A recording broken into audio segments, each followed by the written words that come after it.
Hello viewers, RP এডুকেশনের GK practice set কাম mock test ক্লাসে তোমাদের প্রত্যেককে স্বাগত। তোমরা আজকে খুব গুরুত্বপূর্ণ অনেক কোশ্চেন পাবে।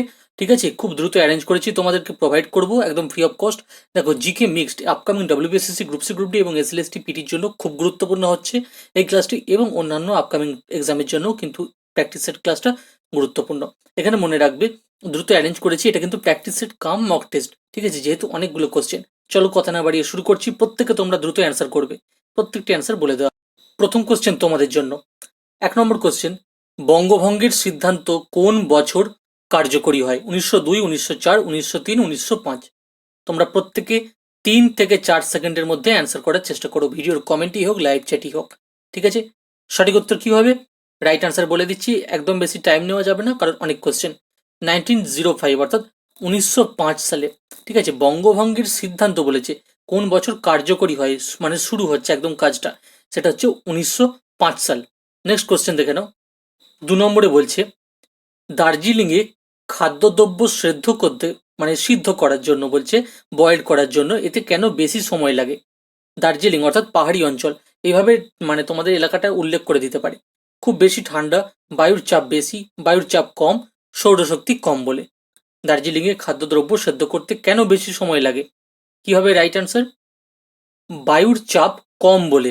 সেখানে বায়ুর যে তাপ, মানে চাপটা, সেই চাপের যে পরিমাণ সেটা কম বলে খাদ্যদ্রব্য সেদ্ধ করতে কিন্তু বেশি সময় লাগে। ঠিক আছে, তাহলে এখানে সিটা অ্যান্সার হয়ে যাবে। নেক্সট দেখে নাও। 3 নম্বরে বলছে, মানুষের আবিষ্কৃত প্রথম ধাতুটি হলো ড্যাশ? লোহা, সোনা, রূপো, তামা। 3 সেকেন্ডের মধ্যে টাইম আছে তোমাদের। আশা করি প্রত্যেকে তোমরা অ্যান্সার করে দিয়েছো, কারণ অনেক কোশ্চেন আছে। ঠিক আছে, দেখো এখানে রাইট আনসার হয়ে যাবে তামা। ঠিক আছে, মানুষের আবিষ্কৃত প্রথম ধাতুটি বলেছে, সেটা হয়ে যাবে তামা। 3-এর দাগের ডি হচ্ছে রাইট আনসার। নেক্সট কোশ্চেন, 4 নম্বর কোশ্চেনে বলছে, গান্ধীজি চিরদিনের জন্য আফ্রিকা ছেড়ে, যে সাউথ আফ্রিকা উনি ছিলেন তোমরা জানো, সে সাউথ আফ্রিকা বা আফ্রিকা ছেড়ে চলে আসেন কত খ্রিস্টাব্দে? 1914, 1915, 1918, 1917। চিরদিনের জন্য আফ্রিকা যে ছেড়ে চলে আসেন সেটা কত খ্রিস্টাব্দে? সঠিক উত্তর কত সাল হয়ে যাবে? চটপট অ্যান্সার করো। 1915 অর্থাৎ 1915। 1915 সালে কে গান্ধীজি চিরদিনের জন্য কোথা থেকে ছেড়ে চলে আসেন? আফ্রিকা থেকে ছেড়ে চলে আসেন। এইভাবে এই 3টে টাইপ তোমরা হাইলাইট করে নেবে, তাহলে কিন্তু এখান থেকে যদি বলে যে গান্ধীজি 1915 কোথা থেকে চলে আসেন? আফ্রিকা ছেড়ে চলে আসেন। আবার যদি বলে আফ্রিকা ছেড়ে 1915 কে চলে আসেন? গান্ধীজি। কোশ্চেন যাই দিক, কনসেপ্ট ক্লিয়ার রাখো। 5 নম্বরে বলছে, কোনটি কিডনির কাজ? কিডনির কাজ কোনটি? আলট্রাফিল্ট্রেশন, টিউবুলার রিঅ্যাবজর্বন বা যেটাকে অ্যাবজর্পশন বলে, টিউবুলার সিক্রেশন, ফ্যাগাটো মানে যেটা ফ্যাগোসাইটোসিস। কিডনির কাজ কোনটি? সঠিক উত্তর কি হবে? এটা তোমাদের একটু টাইম দিচ্ছি।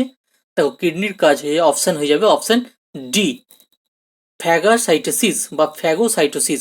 এটা হয়ে যাবে রাইট আনসার, 5-এর দাগে ডি। মনে রাখবে কার কতগুলো সঠিক হচ্ছে, শেষে তোমাদের স্কোর জানাতে হবে কমেন্টে। 6 নম্বরে কোশ্চেনে বলছে, লুধিয়ানা কোন নদীর তীরে অবস্থিত? অর্থাৎ লুধিয়ানা শহরটি কোন নদীর তীরে অবস্থিত? যমুনা, ব্রহ্মপুত্র, শতদ্রু, গঙ্গা। এগুলো কিন্তু এসএলএসটি পিটি এবং ডব্লিউবিসিএসসি, বিশেষত গ্রুপ সি এবং ডি, এই দুটো পরীক্ষার জন্য ভেরি ভাইটাল এই ক্লাসগুলি। ঠিক আছে, তোমাদের জন্য এগুলো অ্যারেঞ্জ করা এবং আপকামিং যে সমস্ত ডব্লিউপি, পিএসসি যে কোনো পরীক্ষার ক্ষেত্রে গুরুত্বপূর্ণ। এখানে সঠিক উত্তর কি হবে? শতদ্রু। মনে রাখবে, লুধিয়ানা, শতদ্রু, এইভাবে আই কানেক্ট করে নাও। 7 নম্বরে বলছে, ইন্ডিয়ান ইনস্টিটিউট অফ সায়েন্স কোথায় অবস্থিত? Indian institute of science Goa, Bangalore, Chennai নাকি হায়দ্রাবাদ? কোন শহরে অবস্থিত ইন্ডিয়ান ইনস্টিটিউট অফ সায়েন্স? কি হবে রাইট অ্যান্সার? ব্যাঙ্গালোর বা বেঙ্গালুরু। অপশন বি হয়ে যাবে আমাদের রাইট অ্যান্সার। নেক্সট 8 নম্বরে দেখো, নেক্সট কোশ্চেনে বলা আছে, পেল্টন হুইল। মনে রাখবে, পেল্টন হুইল কোন শক্তিকে তড়িৎ শক্তিতে রূপান্তরিত করে? অর্থাৎ রূপান্তরিত হচ্ছে তড়িৎ শক্তিতে, কিন্তু শক্তিটা কি? শব্দ, স্থিতি, গতি, জোয়ার ভাটা। পেল্টন হুইল নামটা মনে রাখবে কোন শক্তিকে তড়িৎ শক্তিতে রূপান্তরিত করে? কি হয়ে যাবে রাইট অ্যান্সার? স্থিতি শক্তি। Option B. নামটা এইভাবে মনে রাখবে, পেল্টন হুইল, স্থিতি শক্তি। নেক্সট 9 নম্বরে, নেক্সট কোশ্চেনে মো বা MHO শর্টে, এটার একক কোন রাশির? এটি একটি একক, মো বা মহ হলো একটি একক, কিন্তু কোন রাশির একক? রোধ, রোধাঙ্ক, পরিবাহিতা কোনোটিই নয়। মৌ হচ্ছে কোন রাশির একক? অ্যান্সার হয়ে যাবে এখানে পরিবাহিতা, অপশন সি। দ্রুত অ্যারেঞ্জ করা হচ্ছে, কোনো রকম কোনো কিছু যদি ভুল ত্রুটি মনে হয় অবশ্যই তোমরা কমেন্টে মতামত দেবে, তাহলে সবার ক্ল্যারিফিকেশনটা হয়ে যাবে। নেক্সট কোশ্চেন, ভারতীয় গণপরিষদের মোট কমিটির সংখ্যা কতগুলি ছিল? 12, 20, 22, 42। গণপরিষদ, ইন্ডিয়ান কনস্টিটিউশনের কোশ্চেন, গণপরিষদের মোট কমিটির সংখ্যা কতগুলি ছিল? অপশন এখানে কি হয়ে যাবে রাইট অ্যান্সার? মোট বলেছে তাই 22টি, অপশন সি। নেক্সট কোশ্চেন দেখে নাও। নেক্সট কোশ্চেনে বলা আছে লুপ অফ হেনলি কোথায় থাকে? কর্টেক্সে, মেডুলাতে, রেনাল পেলভিসে, ইউরেটারে। লুপ অফ হেনলি এটি কোথায় থাকে? সঠিক উত্তর কি হবে? অপশন বি, মেডুলাতে। লুপ অফ হেনলি থাকে মেডুলাতে। নেক্সট দেখো, কাকে হিন্দুস্থানের তোতা পাখি বলা হয়? এটা খুব সহজ কোশ্চেন। কবির, তানসেন, আমির খসরু নাকি বাদাউনি? আমরা প্রত্যেকেই ছোট থেকেই জানি যে আমির খসরুকে হিন্দুস্তানের তোতা পাখি বলা হয়, বা রশ্মি হয়ে যাচ্ছে আমাদের রাইট অ্যান্সার। দৌড় প্রতিযোগিতার সময়, ঘড়ি দেখার সময় যেটা আমরা ব্যবহার করি সেটা কোন ঘড়ি? অর্থাৎ দৌড় প্রতিযোগিতার সময় দেখার জন্য আমরা যে ঘড়িটি ব্যবহার করি সেটা কি? রিস্ট ওয়াচ, স্টপ ওয়াচ, দেওয়াল ঘড়ি, জল ঘড়ি। এটা খুব ইজি, এটা অপশানে আরো কঠিন দিতে পারে, কিন্তু সঠিক উত্তর কি হবে এটা তোমরা জানো, যে আমরা যখন ঘড়ি খেলা করি, কোনো প্লে হয়, টুর্নামেন্ট হয়, তখন আমরা দেখি যে স্টপ ওয়াচ। ঠিক আছে, দৌড় প্রতিযোগিতায় বিশেষত উল্লেখ করে দিয়েছি, এটা হবে স্টপ ওয়াচ, টাইম দেখার জন্য। নেক্সট কোশ্চেন বলা আছে লোকসভার কোন সদস্য তার ইস্তফাপত্র কাকে জমা দেন? দলীয় প্রধানকে, স্পিকারকে, প্রধানমন্ত্রীকে, রাষ্ট্রপতিকে। লোকসভার সদস্য তিনি তার ইস্তফাপত্র যদি দিতে চান তাকে কাকে জমা দেবে? রাইট অ্যান্সার হয়ে যাবে লোকসভার স্পিকারকে, অপশন বি। নেক্সট কোশ্চেন দেখে নাও। 15 নম্বর কোশ্চেনে বলা আছে প্রত্নখননে লাঙলের ব্যবহার তার নির্দেশ পাওয়া গেছে কোথায়? হরপ্পা, লোথাল, কালিবাঙ্গান, বানোয়ালি। প্রত্নখননে লাঙলের ব্যবহারের যে নির্দেশ পাওয়া গেছে সেটা কোন জায়গায়, কোন সভ্যতায় বা কোথায়? এখানে সঠিক উত্তর কি হবে? এটা হবে কালিবঙ্গান। ঠিক আছে, এই যে সিন্ধু, হরপ্পা, মেহেরগড় এই সভ্যতাগুলো যখন পড়বে, মহেঞ্জোদারো, তখন এগুলো বুঝতে পারবে, কালিবঙ্গানে। নেক্সট কোশ্চেন দেখে নাও। 16 নম্বর কোশ্চেনে বলা আছে আলেকজান্ডারের কাছে রাজা পুরু কোন যুদ্ধে পরাজিত হন? জলন্ধর, হিদাসপিসাস, বক্সার, কাবুল। এই চারটি কিন্তু যুদ্ধের নাম, মনে রাখবে। তো কোন যুদ্ধে রাজা পুরু আলেকজান্ডারের কাছে পরাজিত হন? রাইট অ্যান্সার হয়ে যাবে হিদাসপিসাসের যুদ্ধে। তাহলে হিদাসপিসাসের যুদ্ধের সঙ্গে কে কে জড়িত? আলেকজান্ডার এবং রাজা পুরু। নেক্সট কোশ্চেন দেখে নাও।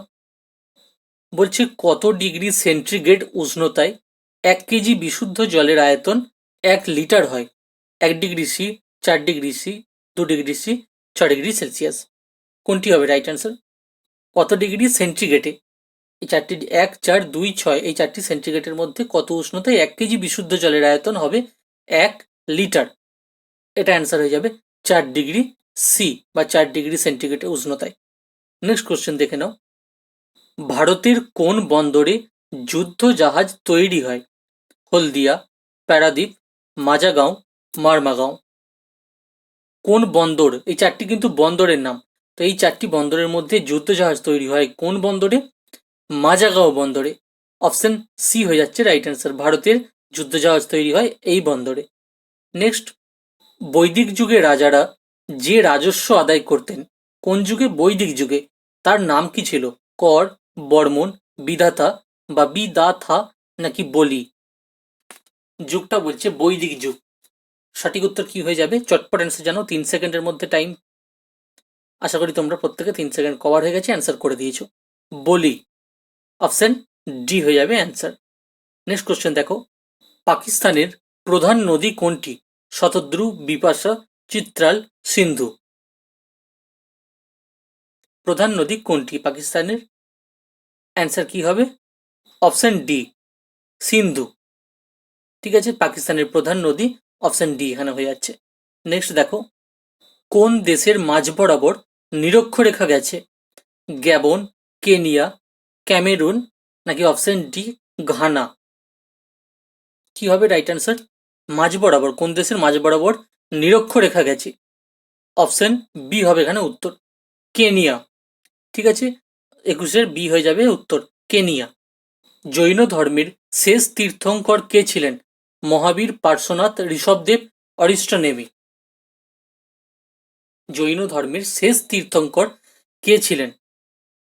মহাবীর।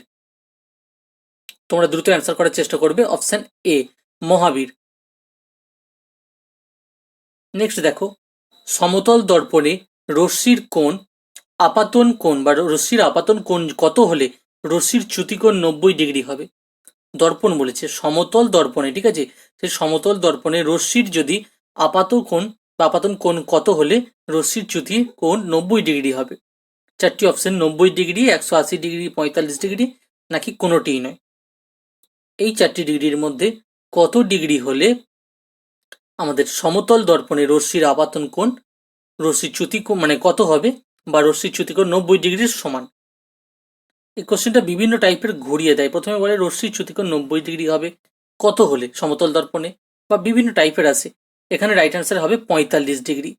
অপশন বুঝতে, তাহলে সমতল দর্পণে রশ্মির আপাতন কোণ যদি 45 ডিগ্রি হয়, তাহলে রশ্মির চ্যুতিকোণ হবে 90 ডিগ্রি। নেক্সট দেখো, সাতবাহন রাজাদের দ্বারা উৎকীর্ণ শিলালিপি কোন ভাষায় লিখিত হয়েছিল? কোন রাজা? সাতবাহন রাজা বলেছে। সেই সাতবাহন রাজাদের দ্বারা উৎকীর্ণ শিলালিপি কোন ভাষায় লিখিত হয়েছিল? পালি, খরষ্টি, প্রাকৃত, সংস্কৃত। সঠিক উত্তর কি হবে? আশা করি প্রত্যেকে দিয়ে দিয়েছ, প্রাকৃত। ঠিক আছে, রাজাদের নাম মনে রাখবে সাতবাহন। শিলালিপিটা এরকম অনেক বিভিন্ন শিলালিপির নাম তোমাদের দেখে রাখতে হবে। নেক্সট দেখো, ব্লাডের প্রকৃতি বা রক্তের প্রকৃতি কিরকম? আম্লিক বা আমলিক, ক্ষারীয়, নিষ্ক্রিয়, যে কোনো প্রকৃতির। রক্তের নেচার বা প্রকৃতিটা কেমন? সঠিক উত্তর কি হয়ে যাবে এখানে? রক্তের প্রকৃতি ক্ষারীয়। অপশন বি হয়ে যাবে উত্তর। এখানে রক্তের জায়গায় অন্য কিছুও থাকতে পারতো। হ্যাঁ, এগুলো ধরো আমরা বায়োলজি, ফিজিক্স, কেমিস্ট্রি এগুলো অল্প অল্প টুকটাক করে দেখে রাখবে প্রত্যেকটা জেনারেল সায়েন্সের উপরে। নেক্সট কোশ্চেন বলা আছে, কার রাজসভায় নবরত্ন গুণীজন সভা পেতেন? ঠিক আছে, নবরত্ন এই গুণীজন সভাটা পেতেন কার রাজসভায়? অর্থাৎ কোন রাজার রাজসভায় নবরত্ন এই কথাটি জড়িত ছিল, যুক্ত ছিল, বা নবরত্ন গুণীজন এই বিষয়টি শোভা পেত? সমুদ্রগুপ্ত, সমুদ্রগুপ্ত, দ্বিতীয় চন্দ্রগুপ্ত, কনিষ্ক, হর্ষবর্ধন। এখানে রাইট অ্যান্সার কি হয়ে যাবে? নবরত্ন গুণীজন শোভা পেত দ্বিতীয় চন্দ্রগুপ্তের রাজসভায়। অপশন বি হয়ে যাবে রাইট অ্যান্সার। নেক্সট কোশ্চেন দেখে নাও, স্বরের মধ্যে, অর্থাৎ আমাদের যে গলার স্বর, কণ্ঠস্বর, সেই স্বরের মধ্যে সবচেয়ে কম কম্পাঙ্ক বিশিষ্ট সুরটিকে কি বলে? মূল সুর, সমমেল, উপসুর, কোনোটিই নয়।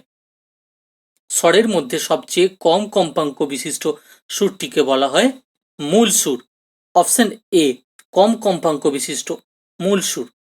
নেক্সট কোশ্চেন দেখো, কোন গ্রন্থির কার্যক্ষমতা হ্রাস পেলে সাইমন্ড ব্যাধিত বা সাইমন্ড বর্ণিত ব্যাধি হয়? এটা মনে রাখবে, গুরুত্বপূর্ণ। সাইমন্ড বর্ণিত ব্যাধি হয় কোন গ্রন্থির কার্যক্ষমতা হ্রাস পেলে? অ্যাড্রিনাল গ্রন্থির হ্রাস পেলে, থাইরয়েড গ্রন্থির হ্রাস পেলে, শুক্রাশয় গ্রন্থির হ্রাস পেলে, নাকি পিটুইটারি গ্রন্থির হ্রাস পেলে? সাইমন্ড বর্ণিত রোগ হয় বলেছে। কোন গ্রন্থির কার্যক্ষমতা হ্রাস পেলে? এখানে উত্তর হয়ে যাবে পিটুইটারি। পিটুইটারি গ্রন্থির কার্যক্ষমতা যদি হ্রাস পায় তাহলে সাইমন্ড বর্ণিত ব্যাধি হয়। নেক্সট কোশ্চেন দেখে নাও, খালি যদি শূন্য বা খালি বড় ঘরে শব্দ করলে শব্দ বরাবর শব্দ যদি বারবার প্রতিফলন হয় তাকে কি বলবো? বলছে খালি যদি একটা ঘর বা শূন্য একটা ঘরে, সেটা ঘরটা কিন্তু বড় ঘর, বড় আকৃতির ঘরে যদি বারবার শব্দ বারবার যদি প্রতিফলন হয় বারবার, তাহলে কি বলবো? অনুরণন, প্রতিসরণ, প্রতিধ্বন ফলন, প্রতিধ্বনি। দেখো, প্রতিফলন এখানে বলেই দিচ্ছি, তাই প্রতিধ্বনিটা হবে না। একবার ধ্বনি একবার দুবার হতে পারে, কিন্তু বারবার যখন হবে তখন সেটাকে আমরা কি বলবো? শব্দ বারবার প্রতিফলন হচ্ছে, তখন শব্দের অনুরণন হয়। অপশন এ উত্তর হয়ে যাবে অপশন এ। যদি কোনো বড় ঘরের শব্দ যদি বারবার করা হয়, তার প্রতিফলন যদি বারবার হয়, তাহলে কি হবে? শব্দ বারবার প্রতিফলন হলে সেটা শব্দের অনুরণন হয়। পিত্তরসে কোন উৎসেচকটি থাকে? অ্যামাইলেজ, ট্রিপসিন, লাইপেজ, কোনো উৎসেচকই থাকে না। পিত্তরসে কোন উৎসেচকটি থাকে? এখানে কি হবে? কোনো উৎসেচকই থাকে না। অপশন ডি উত্তর। নেক্সট কোশ্চেন দেখে নাও। কার দ্বারা মেনিনজাইটিস ঘটে? এটা একটা রোগ। কার দ্বারা, যেন ফারেঞ্জাইটিস, মেনিনজাইটিস এরকম রোগ আছে, সেই মেনিনজাইটিস রোগটি কার দ্বারা ঘটে? ছত্রাক, সালমোনেল্লা, মেনিনগোকক্সাস যেটাকে বলা হয় মেনিনগোকক্সাস, নাকি ভাইরাস মেনিন। এই চারটি অপশনের মধ্যে কোনটির দ্বারা মেনিনজাইটিস রোগ হয়? এখানে রাইট অ্যান্সার কি হবে? ভাইরাস মেনিন, মনে রাখবে। অপশন ডি, ভাইরাস মেনিন। তাহলে সহজে মনে রাখবে, মেনিনজাইটিস মেনিন নাম, মেনিনের দ্বারা, অর্থাৎ ভাইরাস মেনিনের দ্বারা। Next question. নেক্সট কোশ্চেন বলছে কোনটির সাথে জ্যাকবসন অঙ্গ জড়িত? স্পর্শ, গন্ধ, তাপ, মস্তিষ্ক। জ্যাকবসন এই অঙ্গটি জড়িত কার সঙ্গে? কোনটি এখানে উত্তর হয়ে যাবে? এটি জড়িত, জ্যাকবসন অঙ্গ জড়িত গন্ধের সঙ্গে, বা গন্ধের সঙ্গে জড়িত জ্যাকবসন অঙ্গ। Next question. রিউমার স্কেলের ঊর্ধ্ব স্থিরাঙ্ক এবং নিম্ন স্থিরাঙ্কের মধ্যে কত ডিফারেন্স, পার্থক্য কত? 100, 180, 80, নাকি 120? রিউমার স্কেল কোন স্কেল? Rumour scale. সেই রিউমার স্কেলে ঊর্ধ্ব স্থিরাঙ্ক নিম্ন স্থিরাঙ্কের মধ্যে পার্থক্য হলো 80, অর্থাৎ 80। অপশন সি উত্তর। নেক্সট দেখো, আজকের লাস্ট কোশ্চেন, হোম টাস্ক। আপেলের রাজ্য কাকে বলা হয়? হিমাচল প্রদেশ, রাজস্থান, জম্মু ও কাশ্মীর, অরুণাচল প্রদেশ। তোমরা কমেন্টে এইচটি বলে উল্লেখ করে অপশন জানাও। ক্লাস কেমন লাগলো জানাতে পারো, কে কতগুলো সঠিক করলে সেটাও জানাও। ভালো লাগলে অবশ্যই লাইক কমেন্ট প্রচুর পরিমাণে শেয়ার করে দাও বিভিন্ন সোশ্যাল মিডিয়ার গ্রুপে। আমাদের Telegram channel all TET PT, সেখানে সমস্ত লাইভ ক্লাসের আপডেট তোমরা পেয়ে যাবে। এই পিডিএফ সমস্ত কিছু যাবতীয় তোমরা সেখানেই পাবে, অল টেট পিটি। ঠিক আছে, ক্যাপিটালে লিখলে টেলিগ্রামে জয়েন করতে পারবে, এবং সমস্ত ক্লাসের আপডেট কিন্তু তোমরা এখানে পাবে। আর ডেসক্রিপশনে যে প্লেলিস্ট আছে সেখান থেকে সমস্ত জিকে ক্লাস তোমরা পেয়ে যাবে। Thank you for your time.